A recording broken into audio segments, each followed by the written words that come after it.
After concluding his two-day visit to UAE, India's Prime Minister Narendra Modi will travel to Qatar, aimed at discussing ways to further strengthen overall ties. PM Modi will hold bilateral with Sheikh Tamim bin Hamad, the Emir of Qatar, and high dignitaries in Qatar. This will be the PM's second visit to Qatar. Strong bilateral trade between India and Qatar currently stands at $20 billion.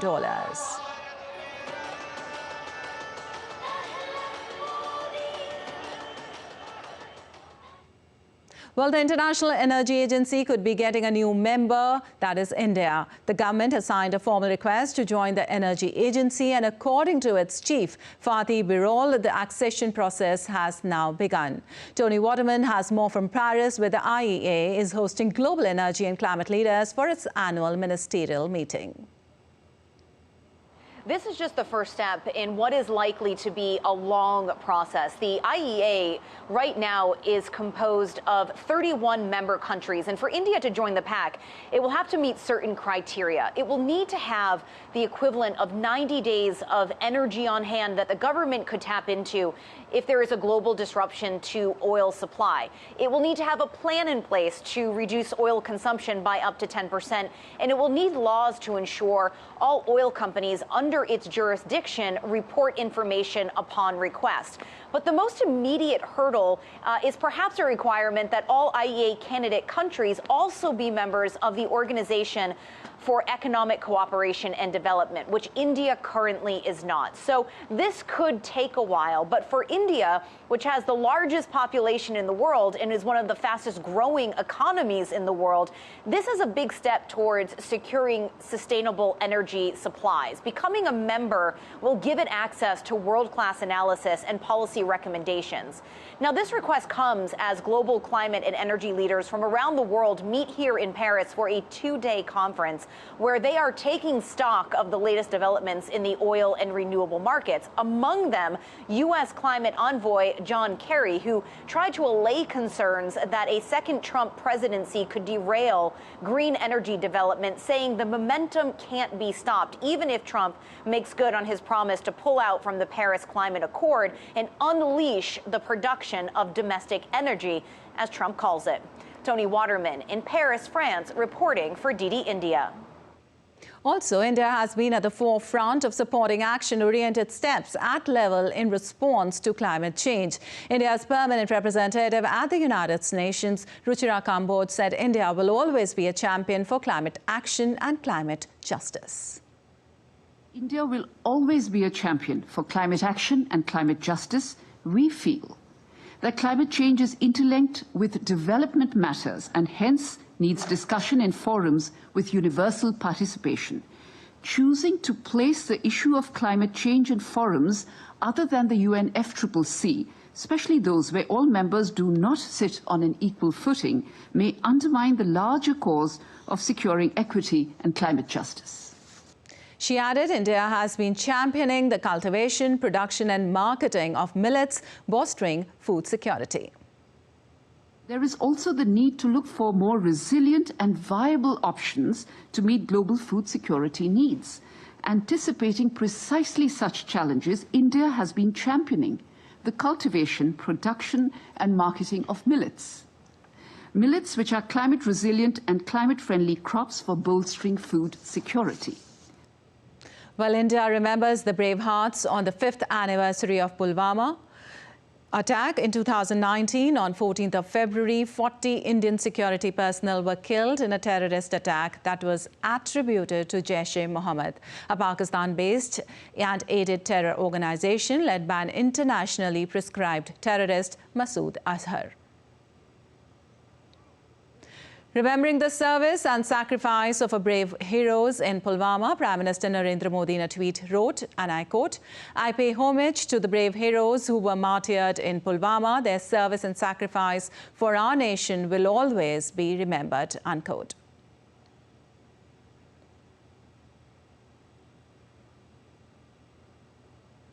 And now let's take a look at other stories making news today. Indian Army Chief General Manoj Pandey is on a 4-day official visit to the United States of America. During the visit, he engages in high-level discussions with senior military leaders of the United States. In a press briefing on Tuesday, the Pentagon's Deputy Press Secretary Sabrina Singh says that India and the US have a great military-to-military relationship and good communication with each other. Indians celebrate the Basant Panchami festival with great grandeur across the country. The festival is dedicated to worship goddess Saraswati, who represents knowledge, music, art and learning. India's Prime Minister Narendra Modi also shares greetings on the Basant Panchami. This festival also marks the arrival of the spring season in the North India. Kite flying is a common practice on this day in many parts of India.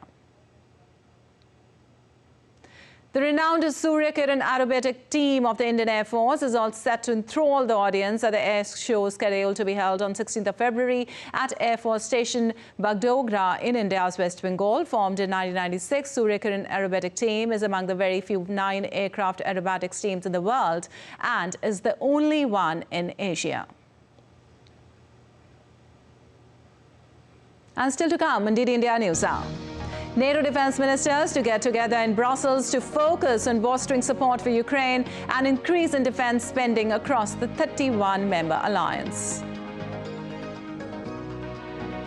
US forces said that they have seen reduction in Houthis' activity over the last 60 days.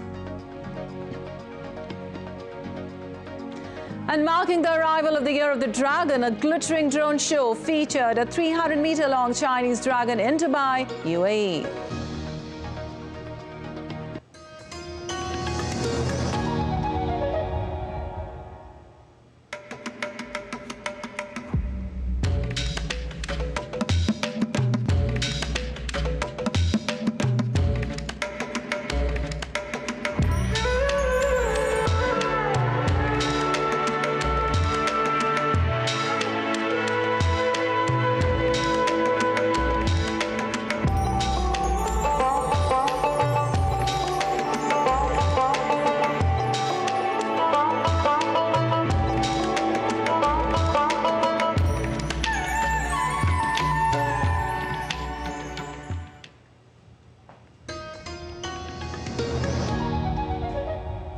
Welcome back, and moving on, in a major boost for open source artificial intelligence, the United Arab Emirates has launched the Falcon Foundation, a non-profit organization dedicated to advancing open source generative AI models. This $300 million initiative, spearheaded by Abu Dhabi's Advanced Technology Research Council, aims to democratize AI development and accelerate technological progress through open collaboration. The launch of the Falcon Foundation took place at the World Government Summit 2024 and marks a critical juncture in convening stakeholder collaboration to establish transparent governance models and encourage knowledge exchange as AI continues to chart a relentless growth path.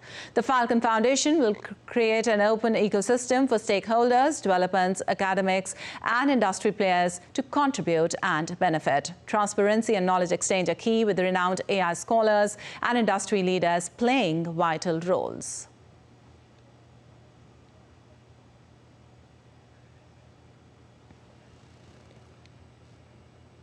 Well, NATO defense ministers will meet in Brussels today with a focus on bolstering support for Ukraine in the face of Russia's ongoing aggression. The discussions will also center on the potential rise in defense spending across the 31-member alliance. DD India's Ishan Garg reports from Brussels on the latest developments. The defense ministers' meeting over 2 days is expected to set the stage for a NATO summit later in the year in Washington. On Wednesday, NATO members, along with representatives from 23 other nations, are expected to meet to discuss advancing more support to Ukraine. The 54-nation Ukraine Defense Contact Group, also known as the Ramstein Group, aims to aid Kyiv militarily. Though NATO hasn't sent troops to Ukraine, which is not a NATO member, it has helped Kyiv with training and equipment since Russia's full-scale invasion 2 years ago. This meeting is now crucial as intelligence agencies in Estonia are warning that Russia could double its military presence along the NATO border within the next decade.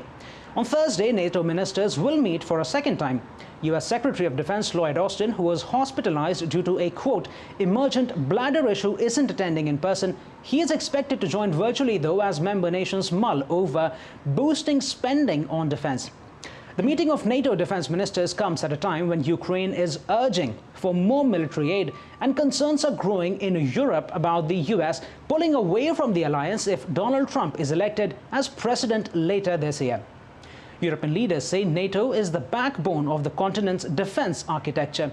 But some are also calling for a European defense alliance, one that isn't reliant on the U.S. This comes after U.S. presidential hopeful Donald Trump said the U.S. should not support NATO countries that are not spending enough on their own military capabilities.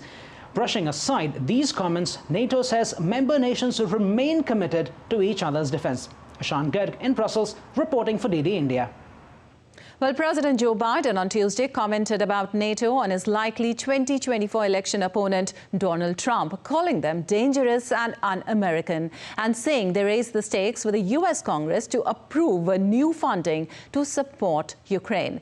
At the White House, Biden sharply rebuked Trump's comment made over the weekend, calling into question U.S. willingness to support members of the Western Defense Alliance if they were attacked. Biden said Trump's comment made it more urgent that Congress pass his long-stalled funding request to support Ukraine's defense against Russia.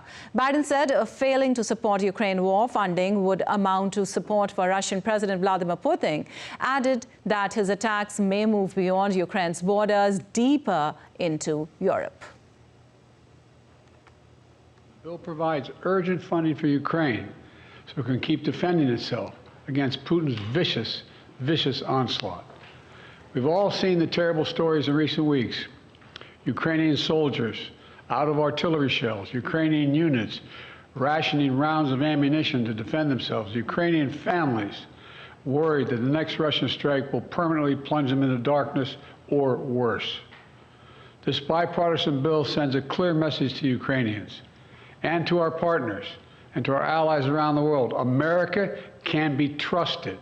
America can be relied upon. And America stands up for freedom. We stand strong for our allies. We never bow down to anyone, and certainly not to Vladimir Putin. Well, Alejandro Mayorkas, the man in charge of governing America's borders, has become the first U.S. cabinet member to be impeached in nearly 150 years. Representatives in Congress's lower chamber, the House of Representatives, voted narrowly on Tuesday night to impeach the Secretary of Homeland Security. Republican Party lawmakers in the House allege Secretary Mayorkas is failing to stem record flows of migrants across the U.S.-Mexico border. Our correspondent in Washington, Benji Hire, reports for more. Galvanized by what they see as a crisis on the southern border, Republicans have voted to impeach one of the Biden administration's most senior officials. The resolution in the House passing by just a single vote, 214 to 213. House Speaker Mike Johnson had been pushing this for weeks, calling Alejandro Mayorkas the greatest domestic threat to the safety of the American people. This is the second impeachment attempt. The first ended in a humiliating legislative defeat for Speaker Johnson, but this scraped through the chamber, which the Republicans hold only by a razor-thin margin.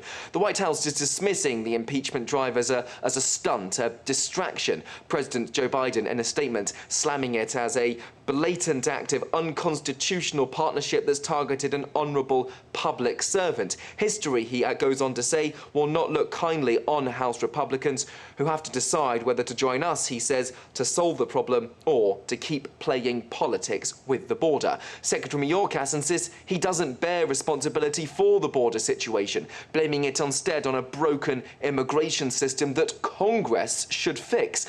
But a bill that included funding for border security as well as billions in foreign aid was blocked by Republican senators last week after it was criticised by former President Donald Trump, the Republicans' presumptive presidential nominee for this year's election.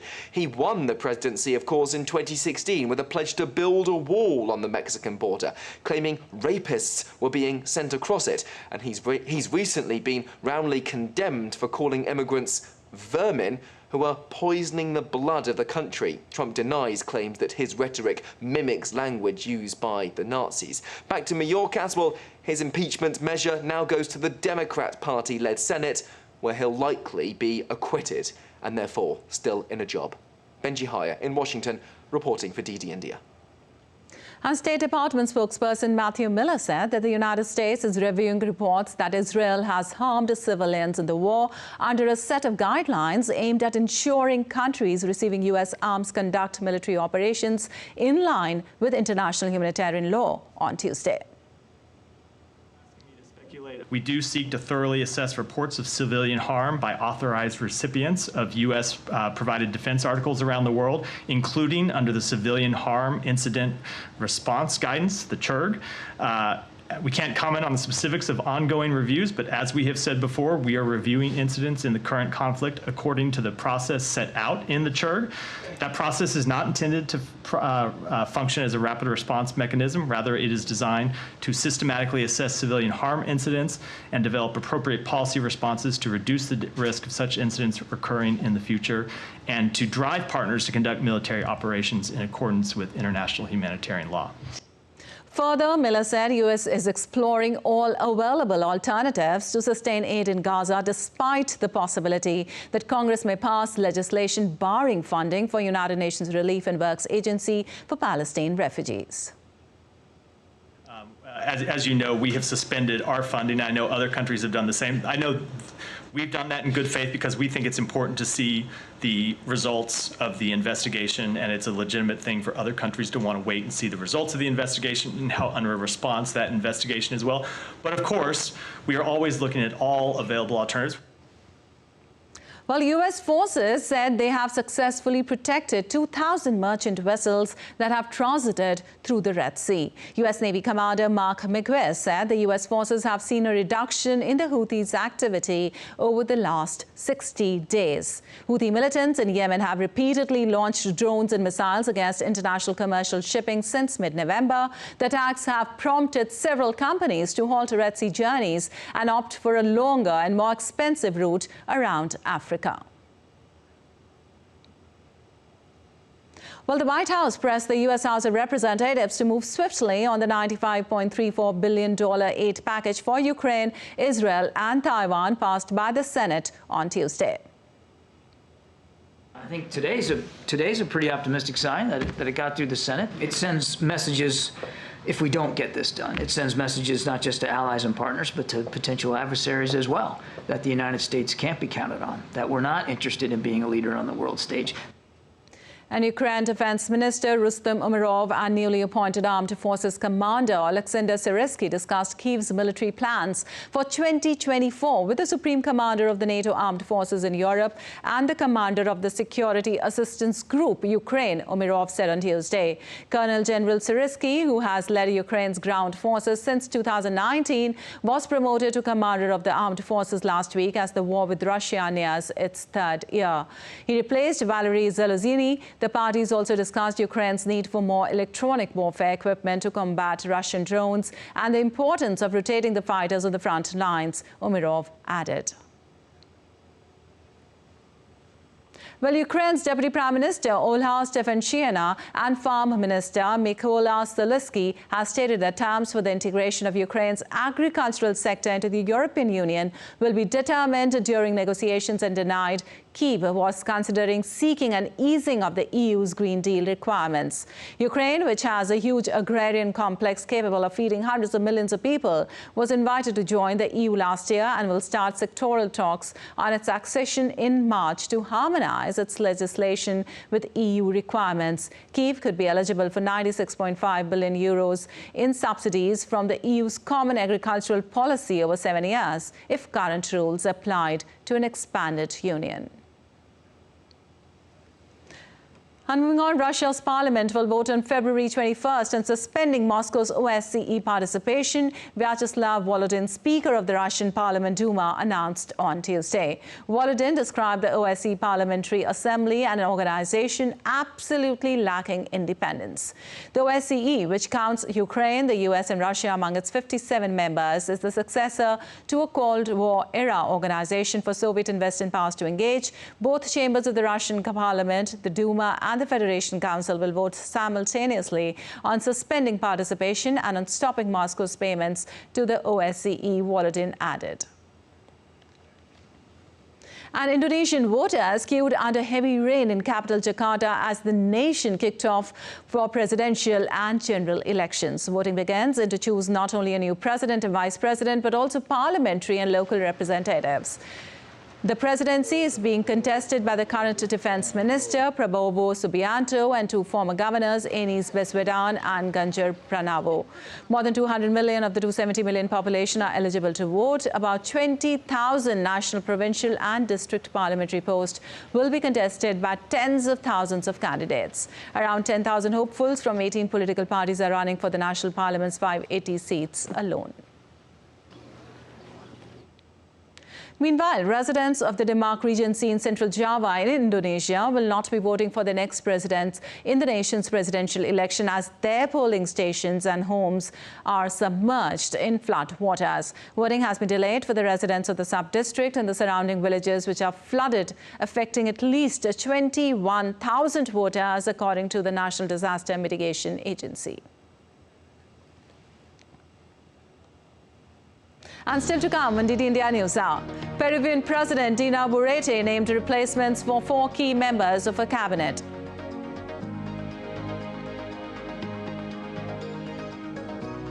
And Mandhana jumps 2 places to become world number 4 in ICC Women's ODI batting rankings.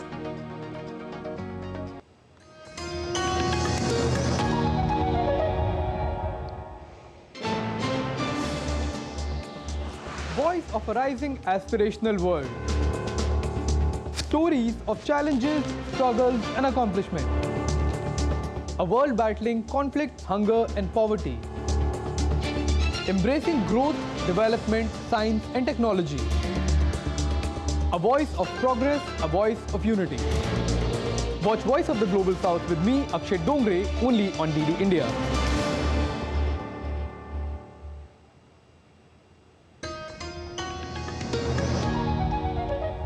Welcome back. You're watching DD India News. I'm Lipakshi Khurana, and time now for a quick recap of the headlines.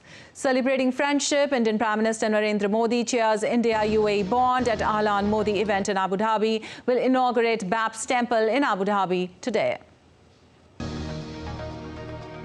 Ahead of NATO meet, US President Biden condemns dangerous Trump NATO remarks, calls for Ukraine funding.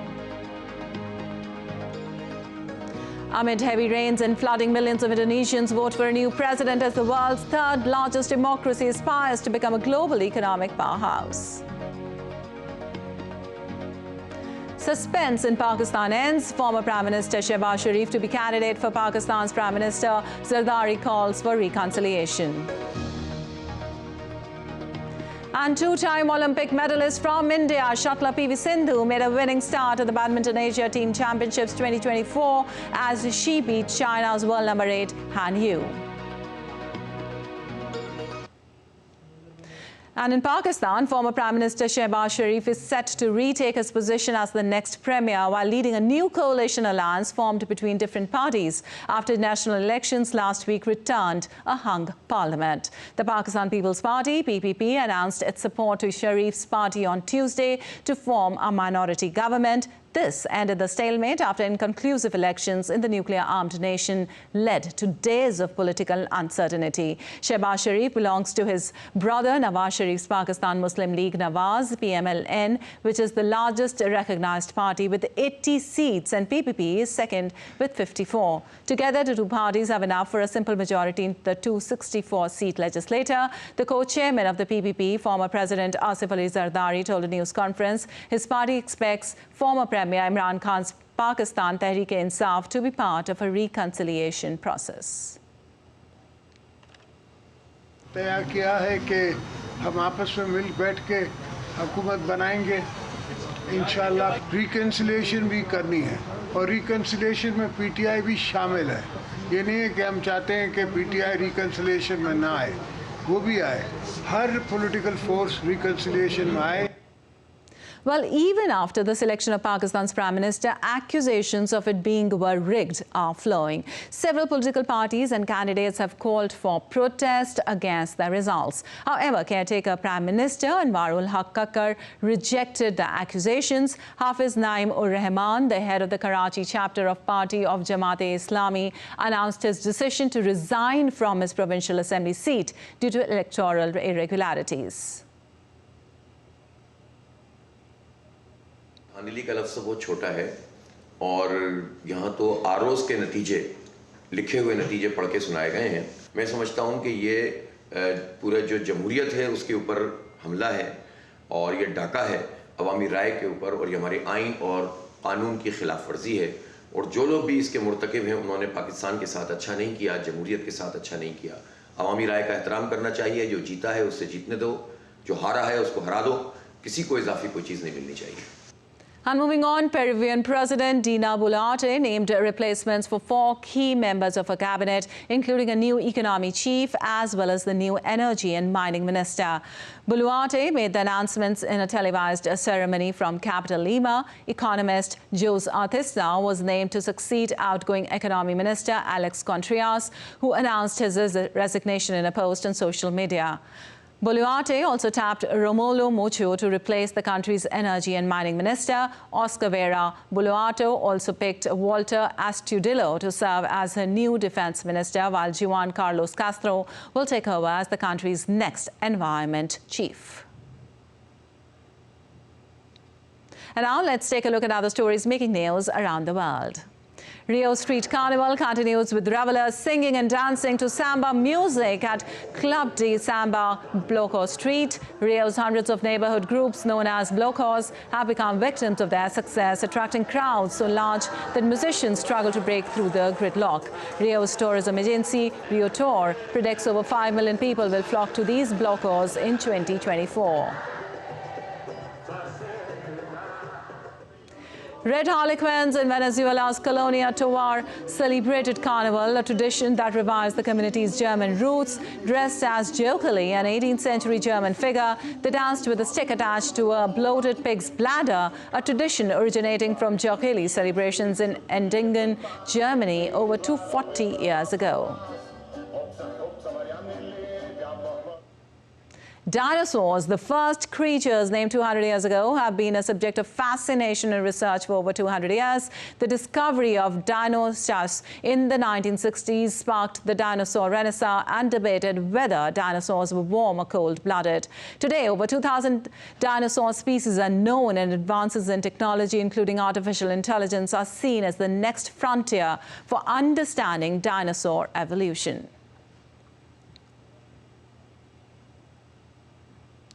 A puma swimming in southern Chile was astonished by onlookers who saw it crossing a 200-meter river one stroke at a time. The animal, native to the Americas, is known for its unusual behavior, but some members of the big cat family, such as the tiger, known to be good swimmers, often swimming to escape predators or cool off. The half-man, half-beast Momo Trucks Festival in Alsasua, Spain, has caused terror among locals with blood, fire and bronze bells. The festivities showcase the pagan origins of pre-Lenten carnivals, with the use of pig's blood replaced with artificial colouring due to COVID-19. The festival culminates in a ritual dance featuring Soginak witches and Akhera devil.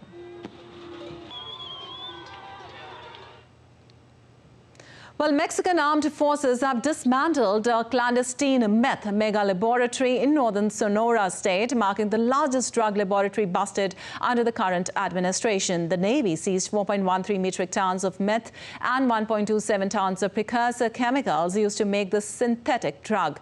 The site had 72 laboratory reactors, 5 times more than the 13 found at the country's largest clandestine lab. The U.S. has been pushing Mexico to crack down on drug trafficking, particularly fentanyl, while Mexico has been pushing for a firmer stance on firearm trafficking. Well, volunteers from Trinidad and Tobago on Tuesday worked to contain an oil spill which was detected last week. At least 15 kilometers of Tobago's southwestern coast were affected by the oil spill after a ship capsized last Wednesday. Trinidad and Tobago's Prime Minister Keith Rowley declared a national emergency on Sunday. The Trinidad and Tobago Coast Guard is in charge of overseeing the cleanup effort as the oil continues to wash ashore.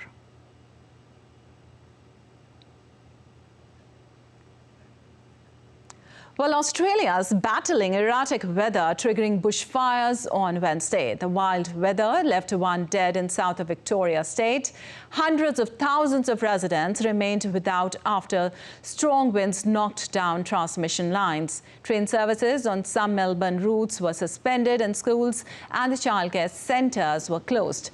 In the state's west, firefighters battled to contain 3 bushfires sparked by lightning on Tuesday. It left 5 firefighters injured.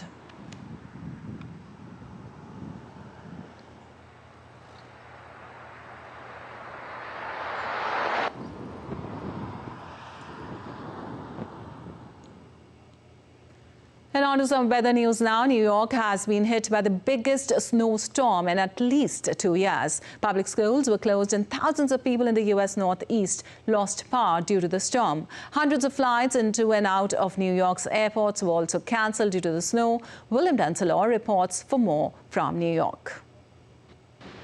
Up until last month, it had been over 700 days since New York City recorded a measurable amount of snow. That makes this snowstorm somewhat unusual, at least in recent times, but this is far from unprecedented here in New York City in the northeast of the United States. In fact, if we cast our minds back just a few years, New York recorded over 25 inches of snow in a single storm. The message from officials is that they are certainly ready for this amount of snowfall that has fallen. The message from Mayor Eric Adams, he says the city is one of the best equipped in the nation to handle snowstorms like this. Gritting services were out in New York even before the snow started to come down to try and turn the roads like the one behind me, keeping it slick, yes, certainly somewhat unsafe, but at least free from big build-ups of snow. That is why officials took the step on Tuesday to cancel classes. New York is home to the largest public school system in the United States. Schooling was switched remotely. The reason Mayor Eric Adams says is to try and keep people off the streets as much as possible to allow the snowplows to do their job. Similar steps were taken across other cities, other municipalities across parts of the US Northeast on Tuesday as well for similar reasons. We also heard on Tuesday from the US National Weather Service warning that as well as the large amounts of snowfall expected across parts of the Northeast, they also warned residents about the potential for strong winds as well as episodes of coastal flooding too. In New York, I'm William Denslow reporting for DD India. Well, following a landslide at Dana Point over the weekend, lavish mansions in California are perched precariously above the edge of the cliff. The houses close to the edge may be seen from above after a significant portion of ground crumbled and fell into the water below. Local media reports say that after an inspection by Dana Point authorities, no immediate threat was found at the residence. Only a few days have passed since Southern California was battered by torrential rain.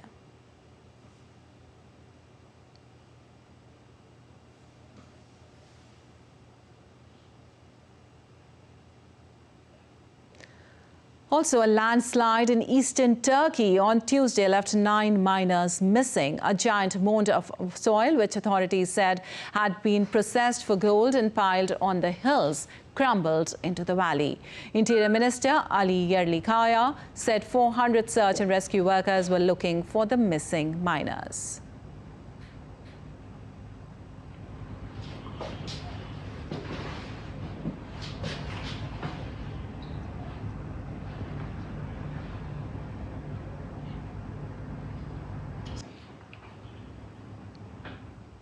And moving on, the High Commission of India in Sri Lanka has announced scholarships for Sri Lankan students to promote cooperation in the education sector. The scholarships are being offered in the undergraduate, postgraduate and PhD levels in diverse subjects across over 120 Indian universities. The selected scholars from Sri Lanka will receive full tuition fees for the entire duration of the course, in addition to hostel facilities, annual grant for books and stationery.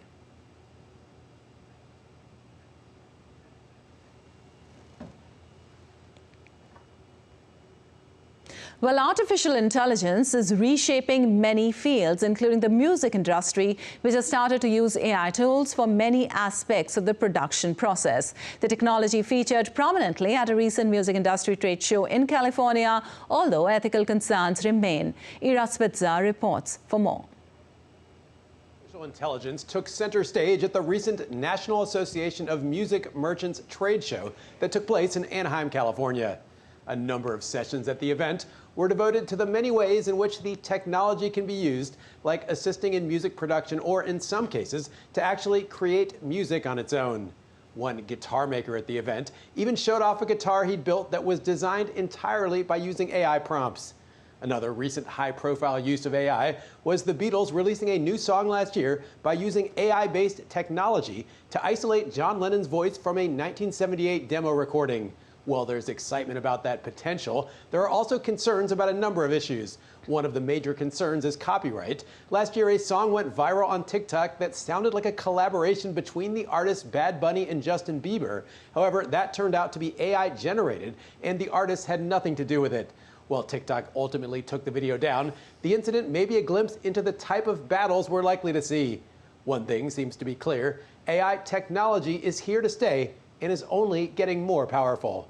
That will likely open up even more possibilities for musicians, but also difficult questions about whether AI is making things better or whether it's bad news for musicians and the creative process in general. In San Francisco, Ira Spitzer for DD India. Also, Asian shares tracked a negative lead from Wall Street on Wednesday, while the dollar and treasury yields jumped as traders pared back expectations for the pace and scale of rate cuts by the Federal Reserve this year. The latest shift in rate expectations came after an upside surprise in U.S. inflation on Tuesday, which showed the Consumer Price Index, CPI, rising 3.1% on an annual basis, above forecast for a 2.9% of increase. MSCI's broadest index of Asia-Pacific shares outside Japan fell 0.8% in early Asia trade and was headed for a fifth straight day of losses. S&P 500 futures, ESE1 and Nasdaq futures NQC1 were trading near flat. And in sports, Indian openers Priti Mandhana on Tuesday jumped 2 spots to become world number 4 in ICC Women's ODI batting rankings. The 27-year-old from Mumbai surpassed South Africa's Laura Wolvaardt, who slumped to 5th place after a colourless show in the ODI series against Australia. England's Nat Shiver Brunt, Sri Lanka's Chamari Athapattu and Australia's Beth Mooney occupied the top 3 positions in the batting chart, which also has Indian skipper Harmanpreet Kaur at the 10th place. Mandhana, who is set to represent the Royal Challengers Bangalore in the Women's Premier League, last played ODIs in the bilateral series against Australia, where she made 63 runs at an average of 31.50. And India's top tennis player Sumit Nagal made a dominating start to his Bengaluru Open 2024 campaign with a comfortable straight-set win over France's Geoffrey Blankanisic at the Karnataka State Lawn Tennis Association Stadium in Bengaluru. The 26-year-old Indian, who broke in the world top 100 with a title triumph in Chennai this week, was clinical in his service games and exploited his opponent's second serves to win the singles opening round clash 6-2, 6-2. And we'll now take you live to MEA's press conference on PM Modi's visit. We are also joined by our ambassador to the UAE, Ambassador Sanjay Sudhir.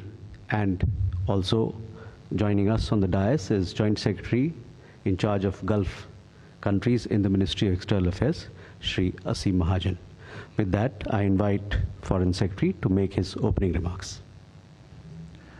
Thank you very much, and Ambassador Sanjay Sudhir, Seem, Randhir, friends from the media, thank you so much for coming out this morning for this briefing with regard to Prime Minister's ongoing visit to the UAE. You have yourself closely followed the developments and the events yesterday. We would like to just update you on some of the significant and substantive elements of the discussions between the two leaders yesterday. As you all know, Prime Minister arrived in Abu Dhabi yesterday in the afternoon, on what is his 7th visit to this country. On his arrival, in a rare gesture, he was received by the President of the UAE, His Highness Sheikh Mohammed bin Zayed Al Nahyan, and also accorded a ceremonial welcome at the airport. Thereafter, the leaders held detailed delegation level and one-to-one talks, which covered the entire gamut of bilateral engagement between India and the UAE, as also the significant developments regionally as also globally.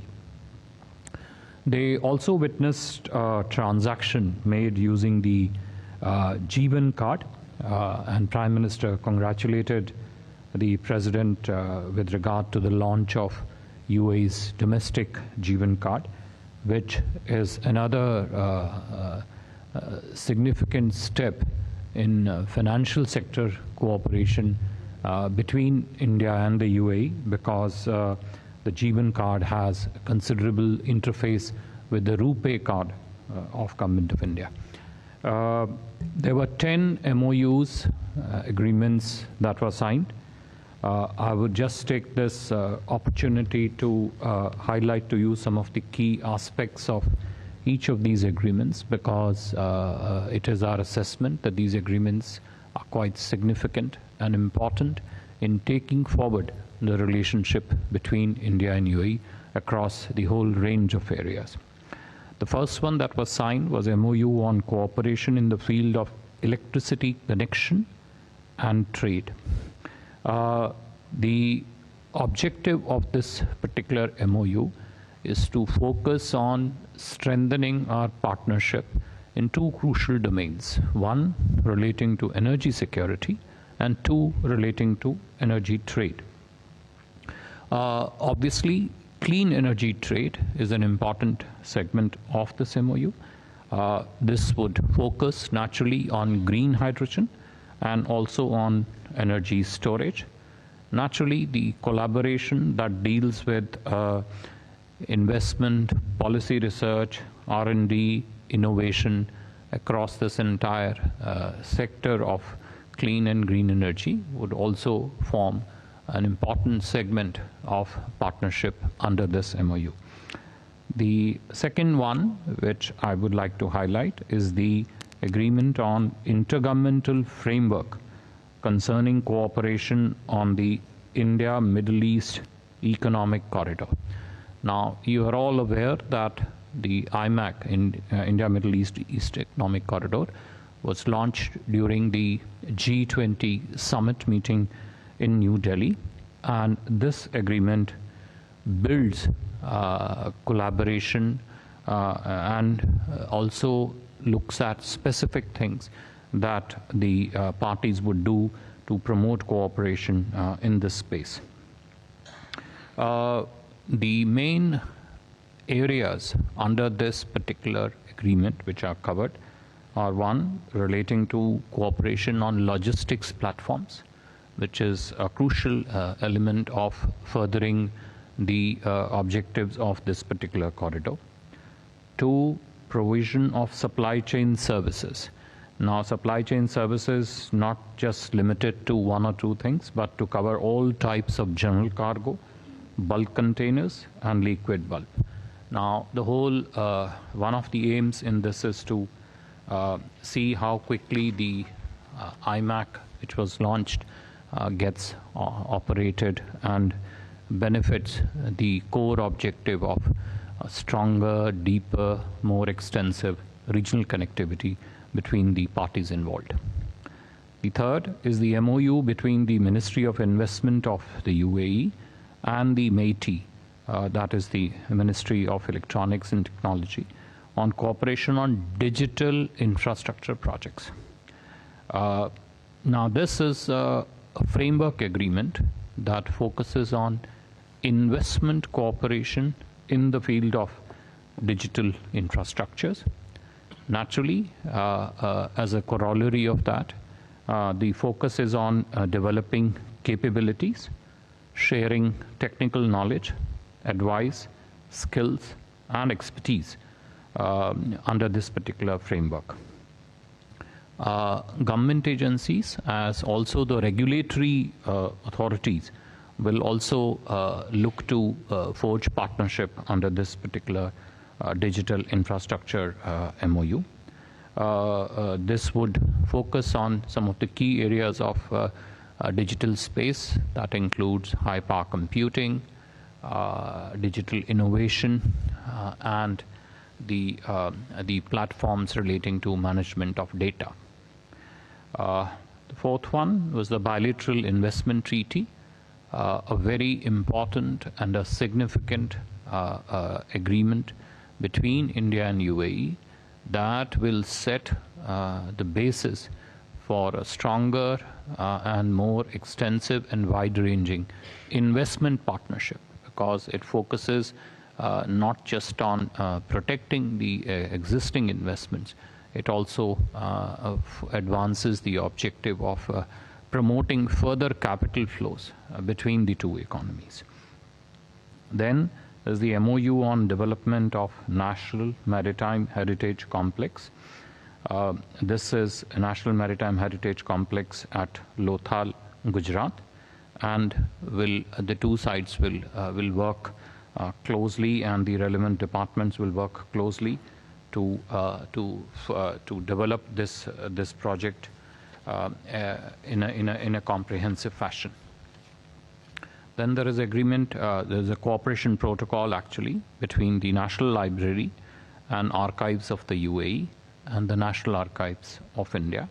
The objective is to promote cooperation in archives management through exchange of expertise, historical information, research and studies, etc. Then there was an agreement between Gujarat Maritime Board and Abu Dhabi Ports Company, which would seek to build partnership with regard to port and maritime sectors between the two signing entities, and would include port infrastructure development, development of sustainable ports, technology engagement wherever applicable, maritime education and training, tourism collaboration, and development of I would say a complete system in which port cities could shape and develop and be the basis of further economic development and partnership between the two countries. Then there was agreement on the interlinking of the instant payment platforms, UPI of India and ANI of the UAE. I think it is self-explanatory what it seeks to achieve, which is a closer integration and cooperation between the financial platforms of the two economies. Agreement also on the interlinking domestic credit cards, that is RuPay of India and Jeevan of UAE. I've already referred to it briefly in my opening remarks. There was also an MOU between the RITES, and this is the last one, between RITES and the Abu Dhabi Ports Authority with regard to development of multimodal logistics parks, which would economic free trade zones, rail connectivity projects, and the related infrastructure services. These were some of the key agreements which were finalized, signed, and exchanged yesterday. Important enough to be flagged for your information. Now, these agreements come on the foundation and the growing layers of very strong trade and investment partnership between the two countries, our bilateral trade already stands close to $85 billion, and UAE is the fourth largest investor in the Indian economy. As part of his program, the Honorable Prime Minister also met with the first batch of students of the IIT Delhi Abu Dhabi campus. The campus and the institute has started its first academic program this January, and is a landmark step in collaboration in the field of education. And the facilities of this institute would be available for the students globally. Of course, it's also signifies the importance and significance of the expansion of IITs of India. In the evening, as you all heard, the Prime Minister addressed the Indian community at Ehlan Modi event hosted at the Zayed Sports City Arena. More than 40,000 people attended this event, and in his address, as you would have heard, Prime Minister thanked the UAE President for his commitment to bilateral ties, for his support to the Indian community, and of course for the granting of the land for building the BAPS temple, whose inauguration we will be witnessing later this afternoon. In terms of programs for the rest of the day, Prime Minister will be addressing the World Government Summit in Dubai as guest of honor, and ahead of that he would also be holding bilateral discussions with His Highness Sheikh Mohammed bin Rashid Al Maktoum, Vice President, Prime Minister and Defense Minister and the ruler of Dubai. The two leaders are also expected to virtually inaugurate the Bharat Mart project. Prime Minister may also have some sideline meeting at the World Government Summit, of which we will keep you briefed. Prime Minister will also be, in the afternoon, return to Dubai for the inauguration of the BAPS temple, as I mentioned to you, whereafter he departs for his next destination. With regard to the programs later this afternoon, we would keep you briefed as the proceedings unfold. I would stop here, and if there are questions, we'll happily take them. Thank you.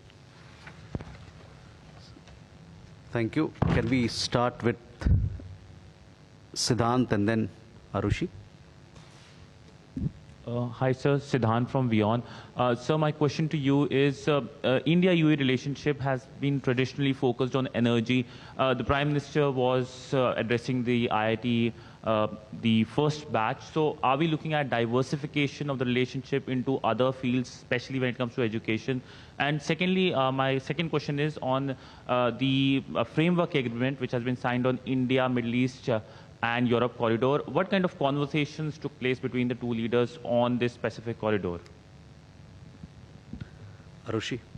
So this is Ayushi Agrawal from ANI. Sir, how much was the ongoing conflict, Israel-Palestine conflict, discussed between the two leaders, and also its impact on the I2U2? Second, PM Modi is in his address yesterday mentioned about that UPI services will begin in UAE soon. So if you can tell us more about that, when can we expect that to happen? Meghna.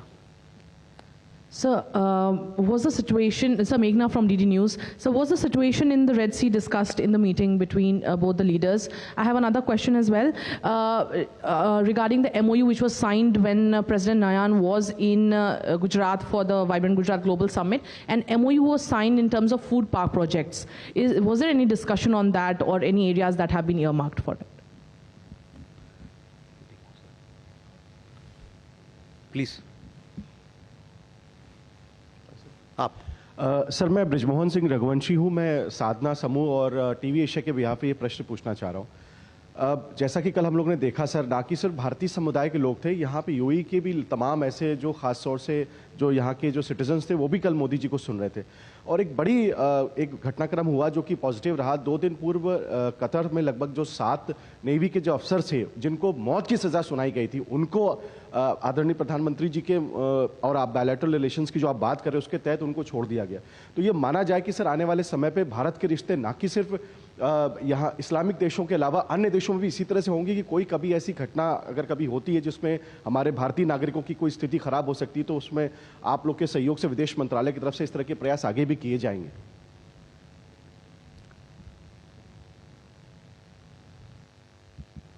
Thank you, very much.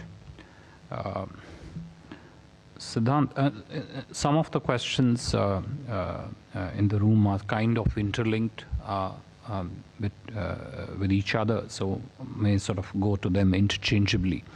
Siddhant, to your question with regard to whether there is the signing and the meeting of the Prime Minister with the IIT students, does that signify diversification of our bilateral cooperation?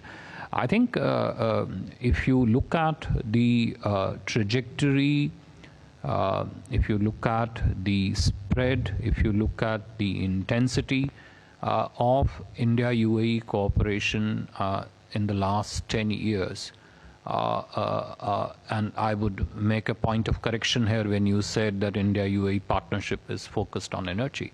I think if you look at the specifics of it, if you look at the evidence of it, if you look at what the two countries and the two leaders have particularly done in the partnership, you will find that there is, this is perhaps one of the most comprehensive partnership that India has with any of the countries.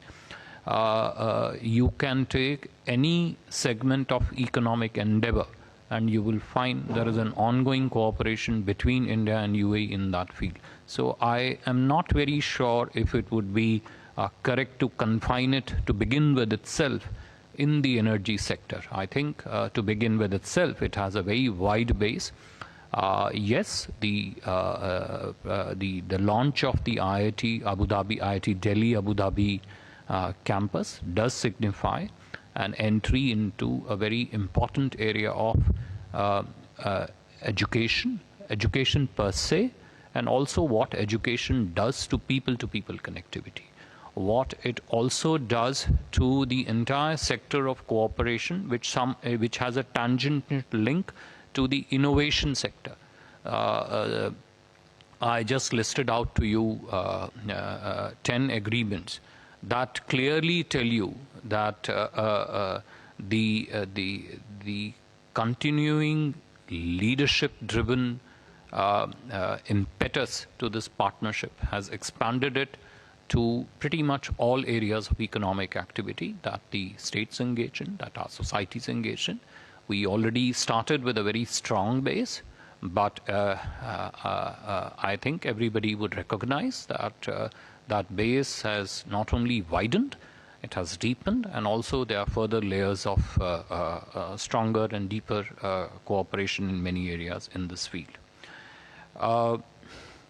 Aishi, to your question on the when would the UPI services be launched, and on the Israel-Palestine discussion, also links to Megha's question on whether the situation in the Red Sea was discussed.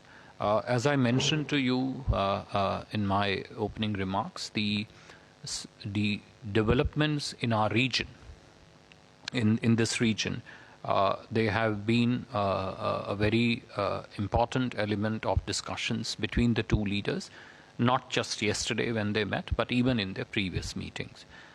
This is a region which is an important source of wider energy security all across the world, including for India. There are, important stakes involved whenever there is any disturbance takes place. So yes, the discussions they did feature, the Israel-Palestine and the situation in the Red Sea did focus in the discussions between the two